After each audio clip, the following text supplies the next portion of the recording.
Hello very good evening. बहुत बहुत स्वागत है आप सभी का फाउंडेशन बैच 2026 में। आज का ये सेशन शुरू करने से पहले मैं कुछ चीज़ें आपसे शेयर करना चाहता हूँ। मेरे बच्चों, बहुत सारे आप में से ऐसे हो जिनकी बहुत शानदार कमेंट्स है एंड आई रियली अप्रिशिएट कि आपको चीज़ें ठीक लग रही है। बिल्कुल कंटिन्यू रहेगा ये सेशन, चलता रहूँगा मैं आपके साथ और आप हमारे साथ इसी तरीके से। आज मैं आपके एनालिसिस के लिए जो हमने टेस्ट सीरीज शुरू किया था उसका सेकंड टेस्ट लेके आया हूँ और इस बार हम सिर्फ नेक्स्ट 20 मिनट में अपना बेस्ट एफर्ट देने वाले हैं और कोशिश करते हैं जितने नंबर ऑफ क्वेश्चन इस स्लाइड में शामिल है वो सारे का सारा अटेम्प्ट करने का। बट मेरी आपसे उससे पहले रिक्वेस्ट है, वो क्या, बहुत ईमानदारी से काम करना है। क्योंकि देखो, मुझे ऐसा लगता है कि कई सारे टाइम आजकल में ही 1-2 दिनों में कुछ बच्चों से मेरी इंटरेक्शन रही है, उनका ऐसा रहता है कि सर कोशिश तो शुरू करता हूँ मैं अपने एंड से, पूरी ऑनेस्टी रखता हूँ, बट टाइम बीइंग जैसे जैसे आगे बढ़ता हूँ चीज़ें कहीं ना कहीं अप डाउन होती है और फिर डाउन ही हो जाती है। क्यों जाने दे रहे हो? अगर आपने आज डाउन जाने दिया तो आगे वाला टाइम डाउन ही डाउन रहेगा। रिग्रेट और रिमोर्स के अलावा कोई ऑप्शन नहीं बचेगा।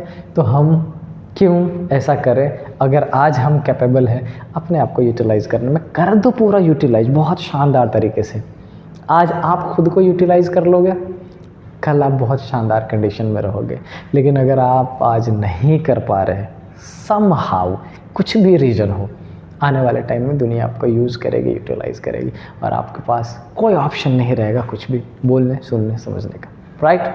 चलिए शुरू करते हैं। और हाँ, ये मैं डरा नहीं रहा हूँ, मैं एक्चुअल में बता रहा हूँ कि एक्चुअली में होता क्या है, क्योंकि आप सबको पता है कि अपना एक एक्सपीरियंस हो चुका है उन चीज़ों को करते हुए। इस बेसिस पे आइए शुरू करते हैं, देखते हैं टेस्ट में। सो हम ये शुरू कर रहे हैं 8-5 पे और 8-25 में कंप्लीट करेंगे। मेरी आपसे रिक्वेस्ट है कि मेरे सॉल्यूशन के पीछे मत भागे, इसको पॉज करके पहले आप सॉल्यूशन कर लो और फिर मैं देखना कि मैं कैसे करता हूँ। तो फर्स्ट क्वेश्चन इज कुछ पर्सन है, we are 9 person living in the same house. कितने पर्सन है? 9 पर्सन है living in the same house. क्या ये पीपीटी आपको पूरा दिख रहा है, प्रॉपर दिख रहा है? क्वेश्चन दिख रहे हैं प्रॉपर? प्रोबेबली यस, हाँ दिख रहा है। अब इसमें क्या है? 9% से देयर आर 3 मैरिड कपल। अच्छा, इसमें 3 मैरिड कपल भी बोल दिया, इसका मतलब आप इतना समझ चुके हो कि ब्लड रिलेशन का क्वेश्चन है, पैसेज बेस्ड है, पूछा जाता है आजकल, इंपॉर्टेंट है, थोड़ा टाइम लगा सकता है 3-1 मिनट के। क्या लिखा है? A is the only daughter of D. ये डी है और इसकी ए ओनली डॉटर है। क्या इसका ये मतलब मान ले कि डी के पास एकमात्र बच्चा यही है? A no, she is only daughter, मतलब ब्रदर पॉसिबल है, मतलब इसका सन दूसरा पॉसिबल है। D, who is the paternal grandfather of T. अब इस डी के बारे में बोला है कि देखो डी पैटर्नल ग्रैंडफादर है, समझना। A is the only daughter of D, A D की बेटी है एकलौती। अब ये हु किसके लिए बोल दिया? डी के लिए। D is the paternal grandfather और पैटर्नल ग्रैंडफादर का मतलब होता है किसी के पापा। तो डी का एक बेटा होगा। पैटर्नल ग्रैंडफादर का मतलब मेल बना देते हैं और किसका पैटर्नल ग्रैंडफादर है? टी का, तो हमने इसके नीचे टी को, टी के पापा है तो डी पैटर्नल ग्रैंडफादर। अच्छा, मैटरनल होता तो मम्मी के पापा हो जाते हैं। All right, yes. R is the son of Q. अब इस वाले कन्फिग्रेशन में अभी तक इन्फॉर्मेशन ही नहीं, क्या लिखा है? R is the son of Q. Wait, उल्टा हो गया, मैंने कुछ मिस्टेक कर दिया, इसमें कोई इशू नहीं है। R is the son of Q, इसका मतलब आर की पोजीशन नीचे और क्यू की पोजीशन ऊपर रखने की ज़रूरत है। Right, alright. T is the daughter of S. T के बारे में एक इन्फॉर्मेशन दे दी गई, टी डॉटर है एस की। डन। बट मुझे ये बताओ, एस टी के फादर है या मदर? Possibilities are there. तो हो सकता है इसकी पोजीशन यहाँ है, हो सकता है उसकी जिससे शादी हो इसकी पोजीशन यहाँ, तो मैं यहाँ रख दे रहा हूँ, जिसमें जाएगा उसमें पुट कर देंगे। Done. Okay. B is the mother of S. अच्छा, बी के बारे में एक इन्फॉर्मेशन है, बी एस की मदर है, इसका मतलब बी की पोजीशन अपन यहाँ रख रहे हैं। अब समझना, अगर एस की पोजीशन यहाँ और बी उसकी मदर हुई तो इन दोनों के मैरिज। अगर बी की पोजीशन है तो कुछ और ढूंढेंगे, बट अभी मैं कोई एंटिसिपेशन नहीं करने जा रहा हूँ। आगे चलते हैं। क्या क्यू और आर की पोजीशन इसमें पुट कर सकते हैं? फिलहाल तो नहीं, तो आगे रीड कर लेते हैं। अपन यहाँ तक कर चुके हैं। या B is not married to D. अच्छा, एक चीज बोल दिया, B is not married to D. Very good. हमसे बोला बी डी से शादीशुदा नहीं है, इसका मतलब इसकी पोजीशन नहीं आके यहाँ पर आ जाएगा और बी की पोजीशन यहाँ करके ये पोजीशन आ गई और हमने जो छोड़ा था, बहुत शानदार हमने छोड़ा था, क्योंकि अगर मैं इसकी पोजीशन यहाँ रख के इसकी मदर बी को ऊपर रखता तो वो क्या हो जाते? बी और डी की शादी। बट क्वेश्चन में खुद ब खुद ये इन्फॉर्मेशन दी गई थी कि ले, मैं पजल दे रहा हूँ, सॉल्यूशन करने का रास्ता दे रहा हूँ, तो दिया उन्होंने। All right. D, C is the maternal grandfather of T. T का मैटरनल ग्रैंडफादर का क्या मतलब, मैटरनल ग्रैंडफादर का मतलब हो गया टी के मम्मी के पापा, तो यहाँ पर हमने सी को पुट कर लिया। मैटरनल ग्रैंडफादर देखो डी पैटर्नल था और सी मैटरनल है, तो सी और बी की शादी करा दी। Alright, yes. R is the father of T, R के बारे में इंफॉर्मेशन, आर फादर है टी का, आर को यहाँ पुट कर दो। और अब अपन पुट कर सकते हैं कि आर यहाँ पर है तो क्यू की पोजीशन यहाँ पर, और क्यू और डी की शादी करा देंगे अपन। T is sister of W, T W की सिस्टर है, तो टी और डब्ल्यू की पोजीशन है। डब्ल्यू का जेंडर क्लियर हुआ क्या? No, it is not clear. क्या ऊपर कुछ लिखा है कि कितने मेल और कितने फीमेल है? कोई इन्फॉर्मेशन नहीं, तो उसको वैसे ही छोड़ देता। Now the question number 1 is what they are asking. First question कह रहा है how is A related to S, A का क्या रिलेशन है? ए ये रहा, एस ये रहा, एस के हस्बैंड की sister, that is sister in law. Question number 1, correct answer is yes. Question 2, how is W related to R, W ये रहा और आर ये रहा। समझो, डब्ल्यू अगर मेल तो सन, डब्ल्यू फीमेल तो डॉटर, सन और डॉटर दोनों गिवन है। तो फाइनली आंसर फिलहाल अपन डिटरमाइन नहीं कर पा रहे, लेकिन अच्छा इसी दोनों में से तो कोई एक होगा ना, तो आंसर कौन से करने की जरूरत है? None of these, both answer is given but we are not able to find which one is correct, right. Next question 3, which is the husband wife pair? DB, DB no, CD no, AS no, QB no, RS, RS yes, RS, तो option number 3। अब ये रहा, मुझे नहीं पता मैंने कितना time लगाया इसमें क्वेश्चन में, बट क्वेश्चन बहुत शानदार था। और अगर आपने सॉल्व किया है और आपका पैटर्न मेरे पैटर्न से थोड़ा सा भी डिफरेंट है और आपको लगता है कि आपने पहले कर लिया, इसको छोड़ दीजिए। आपको लगता है कि मैं जल्दी कर पा रहा हूँ, सीखिए इसको। चलते हैं नेक्स्ट क्वेश्चन पे। Come on to the next question. Yes, ये रहा डायरेक्शन डिस्टेंस का। क्या लिखा है? A person starts walking from point A to east direction and walks 24 meter to reach point O. ये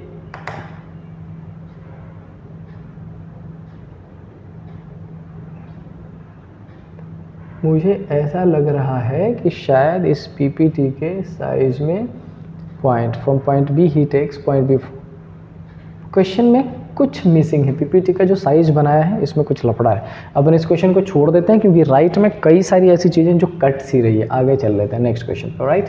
चलिए इसमें आते हैं, ध्यान से देखिएगा क्या इन्फॉर्मेशन गिवन है। क्या ये किस सेक्शन का है?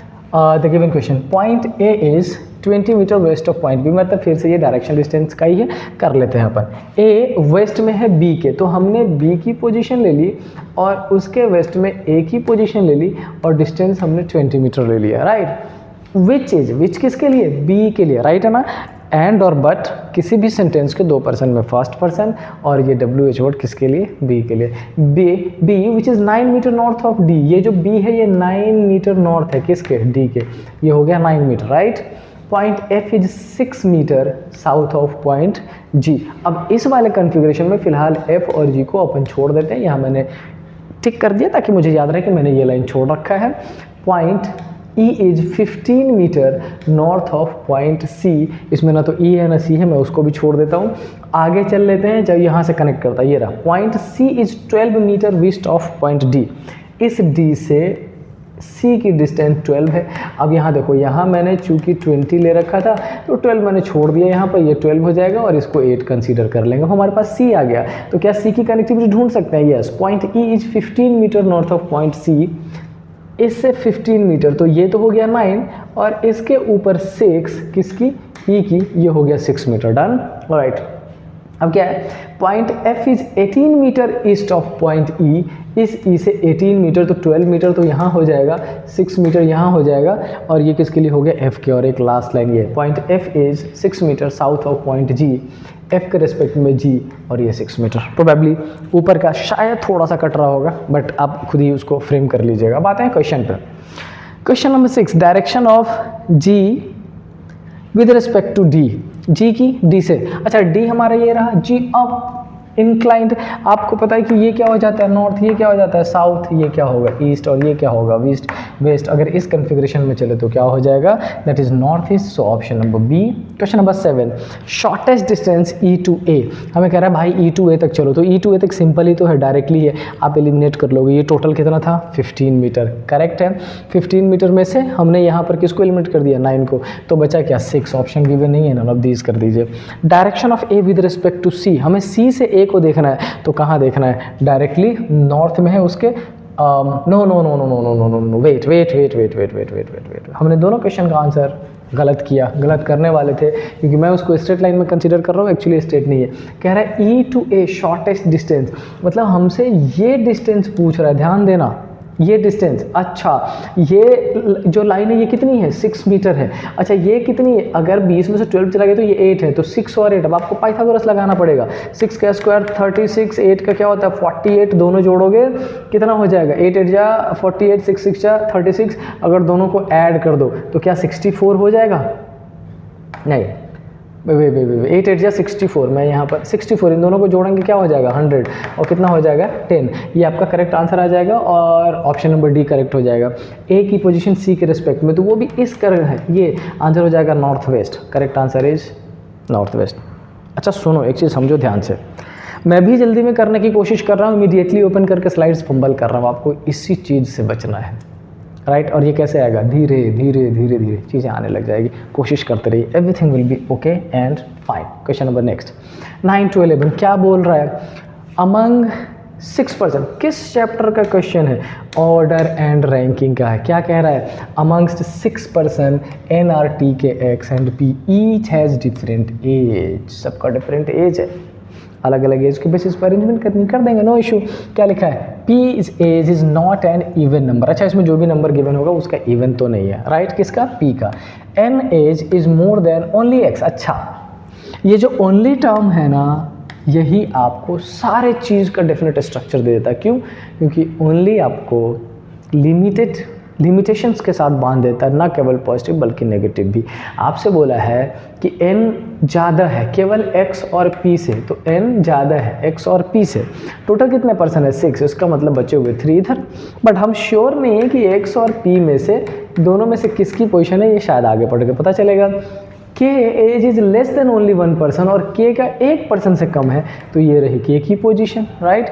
r age is 65 and t age is 49, youngest का कितना है 26। अच्छा कितना है, r का 65 है एंड t का 49 है, तो हमें r की पोजीशन, t की पोजीशन 65, 49, p और x में हमें p का नंबर निकालना पड़ेगा। p is not even number, p even नहीं है, तो यहाँ से p को एलिमिनेट कर दीजिए, x रख लीजिए, यहाँ p x एलिमिनेट हो गया, करेक्ट। यस आई थिंक आपने मेरे से जल्दी सॉल्व कर लिया होगा, राइट। चलो सॉल्यूशन कर लेते हैं। हु इज यंगेस्ट पता है आपको, यहाँ पे दिख रहा है कौन है, x है। Question number 10, possible age of k का पॉसिबल एज 49 से बड़ा और 62 से छोटा, तो 49 से बड़ा हमारे पास ये 60 है और 62 से छोटा वही तो है। n is 37 year age of, if n is 37 year, कहना कि अगर n 37 है तो p की बता दो, p की 26 से ज़्यादा है और 37 से कम है, तो आंसर कौन सा हो जाएगा, oh wait wait wait wait 31 and 36, so answer will be can not be determined, right. See अगर आप ये पोजीशनिंग कर लेते हो तो बहुत शानदार सेक्शन होता है, तुरंत एलिमिनेट कर लोगे। आई होप मेरे साथ आप भी क्वेश्चन नंबर 11 तक पहुँच चुके होंगे और हमारे पास बच रहा है अभी भी 5 minute, so let's give it a try. क्या लिखा है क्वेश्चन में, क्वेश्चन में मेंशन है Ranveer is 18th from the left row and Deepika is 15th from the right. एक की पोजीशन राइट से दी गई है और एक की पोजीशन लेफ्ट से, ये भी ऑर्डर एंड रैंकिंग का ही है। End of the row if they interchange their position, Deepika ranks become 9 from, देखो मैंने आपको कॉन्सेप्ट बताया था, मैंने क्या बोला था, ये जो रणवीर की पोजीशन है 18th है कहाँ से, लेफ्ट से। अच्छा ये जो दीपिका है उसकी पोजीशन है 15th कहाँ से, राइट से। एंड आफ्टर एक्सचेंजिंग दीपिका की रैंक कितनी हो जाती है, दीपिका की रैंक कितनी हो जाती है 9, कहाँ से, राइट हैंड से। मैंने आपको बताया था कि जब कभी इंटरचेंज और एक्सचेंज हो और टोटल पूछा जाता हो तो याद है शॉर्ट ट्रिक मैंने बताया था, जिसकी 2 पोजीशन दी गई हो उसमें जिसकी 1 पोजीशन दी गई हो ऐड करके -1 कर दीजिएगा, हमेशा करेक्ट आंसर आएगा। तो किसकी 2 पोजीशन दी गई है, 2 पोजीशन दी गई है दीपिका की, कितनी है 9, किसकी 1 पोजीशन आर, किसका नाम है रणवीर का, 18 + 9 कितना हो जाएगा 27, -1 करेंगे क्या आ जाएगा 26। इज इट गिवन, नो कोई इशू नहीं, नन ऑफ दीज। 18 + 9 27 और 27 में से 1 माइनस कर दिया 26। तो प्रोबेबली आपको ये कॉन्सेप्ट समझ आया होगा। शॉर्ट ट्रिक, अगर आपको कॉन्सेप्ट चाहिए, ऑर्डर एंड रैंकिंग के बेसिक्स में पूरा पढ़ा रखा है मैंने, क्यों मैंने ऐसा कर दिया, जाके एक बार चेकआउट कर लीजिएगा, राइट। चलते हैं नेक्स्ट क्वेश्चन पे। एंड ये क्वेश्चन हमारा 13 to 14 है। हमारे पास बच रहा है सिर्फ और सिर्फ कितने 5 मिनट्स। विद इन 5 मिनट्स हमें अभी 5 क्वेश्चंस करने हैं, राइट। अच्छा, इसमें क्या पूछा है, कोड फॉर स्माइल। मैंने 2 पैटर्न बताया था, सबका निकाल लो या किसी एक का निकाल लो। स्माइल किधर है भाई? स्माइल अगर मैं देखूं तो इसमें एकमात्र जगह यहीं पर है स्माइल, और किधर है क्या? नहीं। इसका मतलब इसका कोड इसमें से ही होनी चाहिए और किसी में नहीं होनी चाहिए इसके कोड को। UT is there, not possible. TF is not somewhere. RD is there, not possible. IK। So answer क्या हो जाएगा? TF। So the correct answer is none. इसका मतलब हमारा जो स्माइल है, no wait, I am sorry. आपका जो स्माइल है बेटा वो बहुत सारी जगहों पे निकल रहा है। आपने कई सारे जगह स्माइल दे दिया है अलग अलग लोगों को। ये तो स्माइल हमने यहाँ भी दे रखा है और यहाँ भी 2 जगह स्माइल आपने दे दिया है। इसका मतलब इसके कोड के लिए आपको इन दोनों को देखना पड़ेगा। इन दोनों में से कौन सा कॉमन है? RD and RD। कोई और कॉमन है क्या? No. So the correct answer is RD। Fumble कर रहा हूँ मैं लगातार, समझिए। इसमें question number 14 code for not. अच्छा, अब अगर नॉट की बात कर लें तो नॉट कहाँ गिवन है? ध्यान से देखना, नॉट कहाँ गिवन है? Not happy not. इस बार गलती नहीं करूँगा। गुड स्माइल और towards smile happy not bads और नॉट, बट इसमें गिवन है फर्स्ट एंड थर्ड में। तो फर्स्ट एंड थर्ड में देखें कौन सा कॉमन है भाई? RD XA और XA कॉमन, PB और PB कॉमन, RD और नहीं। तो XA और PB, एक और कौन सा कॉमन है इस दोनों में? मुझे ऐसा लग रहा है कि इसमें हैप्पी और हैप्पी कॉमन है। यस। क्या और कॉमन है? Bad, good, towards, smile, sad, no. अच्छा, ये जो हैप्पी है वो कहीं और भी गिवन है क्या? नो, कहीं और गिवन। तो अपन क्या डिटरमाइन कर पाएंगे? आंसर है नहीं। तो आंसर इधर PB और XA, ये answer this one is correct one. क्या हम टाइम से चल रहे हैं? क्या आप पॉज करके मेरे से जल्दी सॉल्यूशन करने की कोशिश कर रहे हो? लास्ट मिनट में हमें सॉल्व करना है ये क्वेश्चन। क्या लिखा है? इफ अल्फ़ाबेटिकल सीरीज का क्वेश्चन है और हमारे पास है soon, cars, rain, mine and moon, और इसका यूज करना पड़ेगा। पहले क्वेश्चन में क्या लिखा 15 में? If all the letters are arranged in alphabetical order within each words, in how many words will start with vowel? कह रहा कि अल्फाबेटिकली अरेंज कर दीजिए। किसको? जैसे सून है तो हमें अगर अल्फाबेटिकली अरेंज करना है तो सबसे छोटा कौन सा हो जाएगा? N हो जाएगा, कॉन्सोनेंट से शुरू होगा। CARS, A से शुरू हो जाएगा क्योंकि H सबसे छोटा है तो 1 हो गया।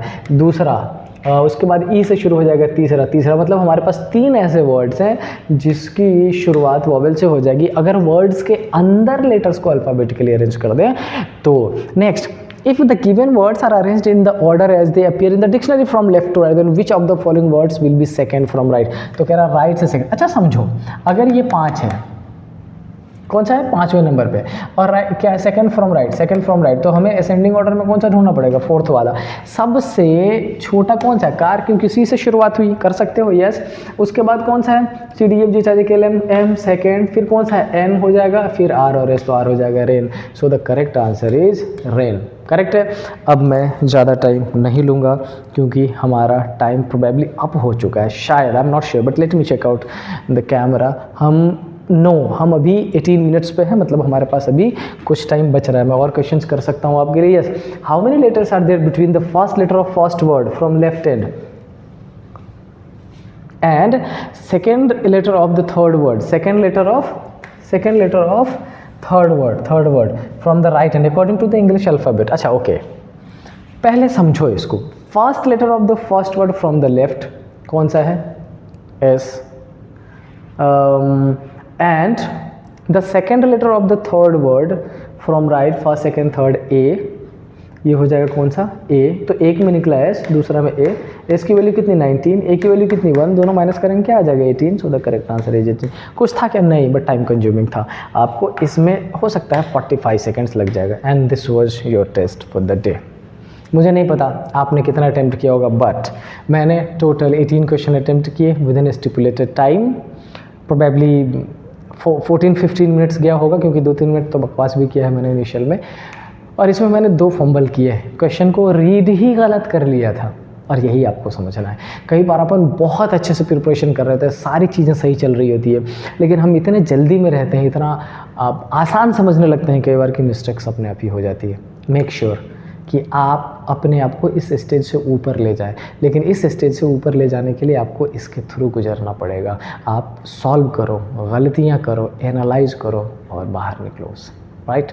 So with the positive instinct, positive thought, मैं मिलूँगा फिर से नेक्स्ट क्लास में। ऐसे ही कंटिन्यू करते रहेंगे। नेक्स्ट वीक में चैप्टर्स आने वाला है, सिटिंग अरेंजमेंट बहुत शानदार अच्छे तरीके से पढ़ेंगे। So see you there, till then stay happy. जय हिंद।